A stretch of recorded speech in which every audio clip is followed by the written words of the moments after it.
राम जी ने कर करके सब कुछ बताया है। माँ बाप की आज्ञा ऐसे माननी है, मर्यादा भाई के साथ कैसा व्यवहार करना है। आपने भी बहुत महिलाओं को सुना होगा कि मैं कृष्ण को अपना पति मानती हूँ। जो स्त्री मीरा जैसे कृष्ण को पति रूप में प्यार करती हैं, अब बताओ कृष्ण को उन्हें पति के रूप में मिलना चाहिए या नहीं? भगवान को अपने भक्तों के वरदान को, उनकी इच्छाओं को पूरा करना रहता है। भगवान राम से एक स्त्री और विवाह करना चाहती थी। आप बता सकते हैं वो कौन थी?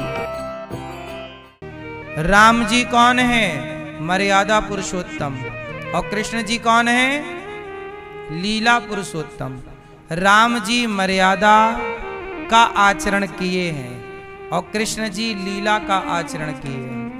राम जी ने जो अच्छा, राम जी ने कहा कम है, किया ज्यादा है? नहीं किया। राम जी ने कर करके सब कुछ बताया है। माँ बाप की आज्ञा ऐसे माननी है, मर्यादा भाई के साथ कैसा व्यवहार करना है, सब कुछ बताया राम जी ने। अच्छा, भगवान कृष्ण ने गीता सुनाई, कृष्ण ने कह कर के बताया, बोलो हाँ। और राम जी ने करके बताया। ध्यान से सुनो, कृष्ण जी ने जोर से कह कर के बताया भगवद गीता में, और राम जी ने करके बताया। करके और कहकर दोनों में थोड़ा सा अंतर है। क्या अंतर है? राम जी मर्यादा पुरुषोत्तम, कन्हैया जी लीला पुरुषोत्तम। अच्छा, सवाल ये खड़ा हुआ कि राम जी और कृष्ण जी की कुछ लीलाएं बिल्कुल अपोजिट हैं। कैसे? जैसे राम जी के एक विवाह है और भगवान कृष्ण के 16,108 विवाह हैं। तो अब आप कंफ्यूज हो जाते हैं कि मैं एक करूं कि मैं भी 16 करूं। आप कंफ्यूज हैं, तो आप कंफ्यूज ना हो, इसके लिए मैं आपको ये बात उठा के और बता रहा हूं कि देखो, राम जी ने जो किया है हम सब वही जीवन में उतारें। क्यों? क्योंकि भगवान कृष्ण ने जो किया है वो राम का बचा हुआ काम ही कृष्ण ने किया है, शेष काम। कैसे? अब देखो, एक ही राम सब कुछ नहीं कर सकते थे। अब उदाहरण से समझो, जैसे मीराबाई है। मीराबाई ने भगवान को किस भाव से भजा? उत्तर दो जोर से, थोड़ा जोर लगा के। मीराबाई ने कृष्ण को क्या माना? क्या बोला? जोर से। है सखी? काहे नहीं बोल रही हो अच्छे से मेरी मां? पति। अच्छा, मीरा ने कृष्ण को पति माना, मेरे तो गिरधर गोपाल। अच्छा, मीरा राम को भी तो पति मान सकती थी, बोलो हाँ कि ना? मीरा राम को भी तो पति मान सकती थी कि नहीं? बोलो हाँ। नहीं मान सकती।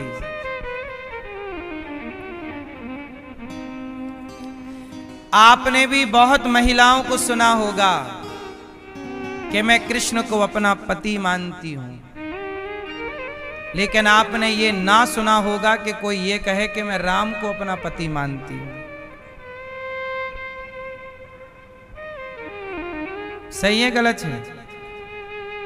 क्यों? मीरा जैसी स्त्रियां जो कृष्ण से प्रेम करती हैं और भाव पति का रखती हैं, वो केवल मीरा नहीं, मीरा जैसी आप भी हो सकती हैं। मीरा जैसे कोई आपके अगल बगल में कोई बहन बेटी कृष्ण के प्रति पति का भाव रखने वाली बहन बेटी हो सकती है। अच्छा, एक बात बताओ, जब मीरा ने कृष्ण को पति भाव से भजा तो भगवान मीरा को पति के ही रूप में मिलेंगे या भाई के रूप में मिल जाएंगे? बोलो। जाकी रही भावना, तो जब आप पति के रूप में भजोगे तो पति के रूप में ही मिलेंगे।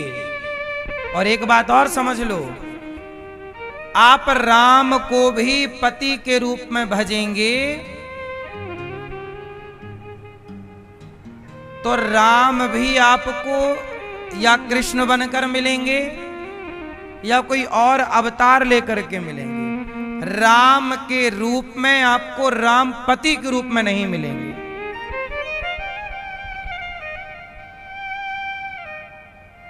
बोलो हाँ।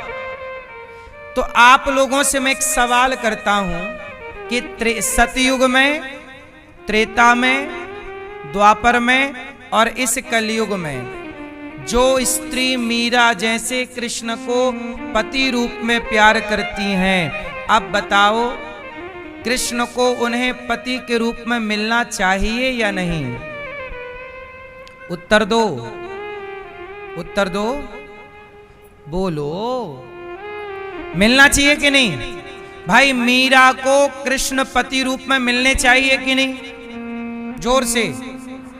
हाँ, तो ऐसी मीरा जैसी तमाम स्त्रियों को भगवान अपने द्वापर की लीला में सबको एक साथ जन्म देकर और अपनी पत्नी बना लेते हैं और एक साथ विवाह करते हैं।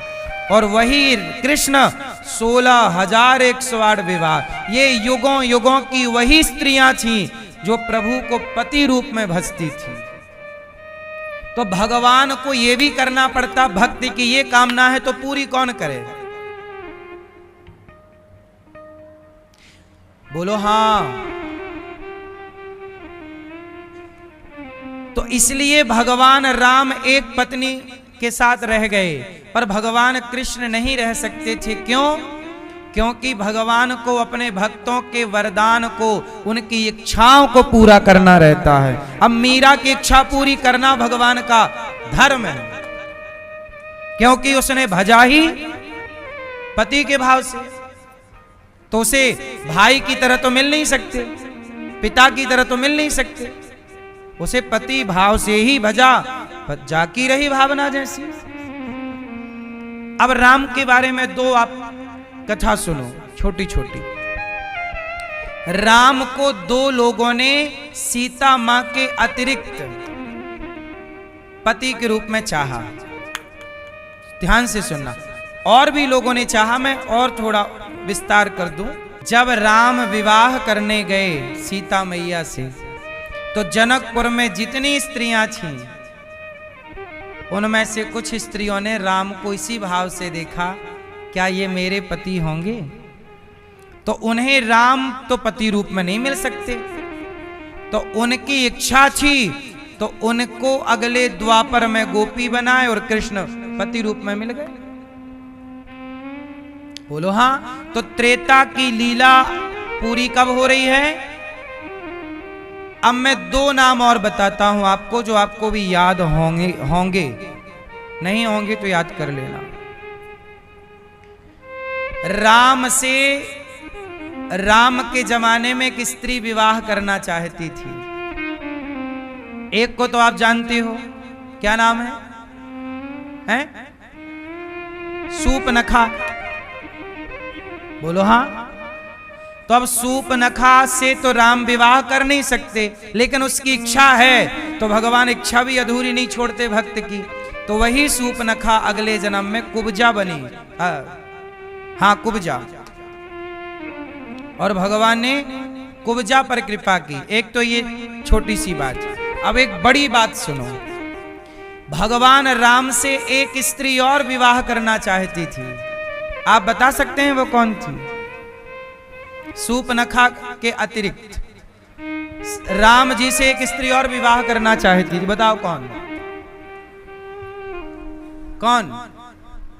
सुनो, वैष्णव मैया, वैष्णव देवी। जो आप वैष्णो देवी दर्शन करते हो ना, वैष्णो मैया, वैष्णव मैया त्रेता में राम से विवाह करना चाहती थी और इन्होंने तपस्या भी की और राम गए भी इनके पास। कहा कि वरदान क्या है? बोले आप पति के रूप में हमें मिल जाओ। तो भगवान बोले ठीक है, हम वनवास से लौट के आएंगे, यदि आप हमें पहचान लोगी तो हम आपके पति हो जाएंगे, अर्थात आपसे विवाह करेंगे। अब राम 14 वर्ष बाद जब उनके पास लौटे तो भगवान को वो नहीं पहचान पाई और बाद में बोली कि प्रभु आपकी मर्जी के बिना आपको कौन जानेगा, क्षमा कीजिए, मेरे से विवाह कर लीजिए। भगवान राम बोले कि देखो मैं मर्यादा पुरुषोत्तम हूँ, मेरा एक विवाह सीता से हो गया है और मैं मर्यादा पुरुषोत्तम ही रहूंगा। मैं अगले जन्म में, अगला कलयुग में मैं कल्कि अवतार लूंगा, तब मैं आपसे विवाह करूंगा, तब तक आप जाओ वहां तपस्या